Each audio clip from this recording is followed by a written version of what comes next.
Smartly preparation নেওয়ার মাধ্যমে যে স্টুডেন্টরা পরীক্ষা হলে একটা এক্সট্রা বেনিফিট পায়, সেইটা আবারও প্রমাণ করে দিল আমাদের HSC sure science golden exam ব্যাচের স্টুডেন্টরা।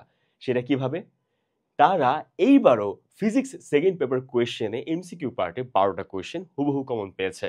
এবং সেই কোয়েশ্চেনগুলো তোমাদের দেখানোর আগে আরেকটা জিনিস আমি তোমাদেরকে দেখাই।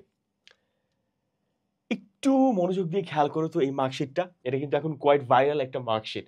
অনেকের ফেসবুকের ওয়ালে তুমি দেখবা তারা এই মার্কশিটটা শেয়ার করেছে। এখানে দেখো একটা স্টুডেন্ট, তিনি ম্যাথমেটিক্সে পেয়েছেন ৭৯, সে ফিজিক্সে পেয়েছেন ৭৮, কেমিস্ট্রিতে পেয়েছেন ৭৮, বায়োলজিতে পেয়েছে ৭৯, হায়ার ম্যাথমেটিক্সে পেয়েছে ৭৯। অর্থাৎ ৫টা এক্সামে সে ১ থেকে ২ মার্কের ব্যবধানে এ প্লাস মিস করে গিয়েছে।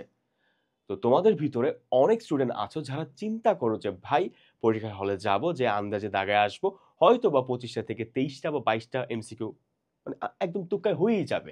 বা যাদের ক্ষেত্রে ৩০টা থাকে তারা চিন্তা করো যে হয়তো বা ২৬ থেকে ২৭টা কোয়েশ্চেন তো অনায়াসে আমি কারেক্ট দাগিয়ে আসবো। ওয়েল, এইটা তোমাদের একদমই ভ্রান্ত ধারণা। একটা জিনিস তুমি খেয়াল করে দেখো, জাস্ট ১ থেকে ২ মার্কের ব্যবধানে সে ৫টা সাবজেক্টে এ প্লাস মিস করেছে। এটা তোমার ক্ষেত্রে হবে না, এর গ্যারান্টি কি?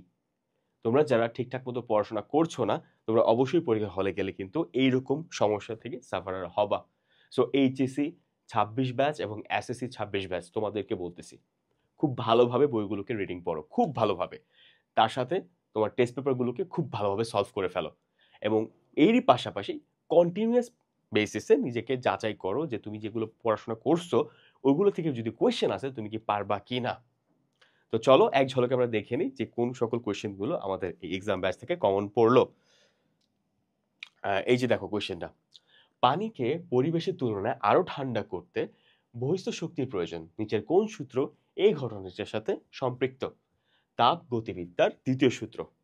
সেম ভাবে এই কোয়েশ্চেনটি, এই কোয়েশ্চেনটি, এই কোয়েশ্চেনটি, এই কোয়েশ্চেনটি, এই যে দেখো, তড়িৎ বলরেখার সমবিভব তলকে ছেদ করে কোনটি? 90 ডিগ্রি কোণ। সো এইভাবে আমাদের এক্সাম ব্যাচ থেকে হুবহু 12টা কোয়েশ্চেন কমন পড়েছে। সো ওয়েল, তোমাদেরকে পরিশেষে একটা কথা বলবো, ভাইয়া তোমরা সবাই পরিশ্রম করো, এইটা সত্যি কথা।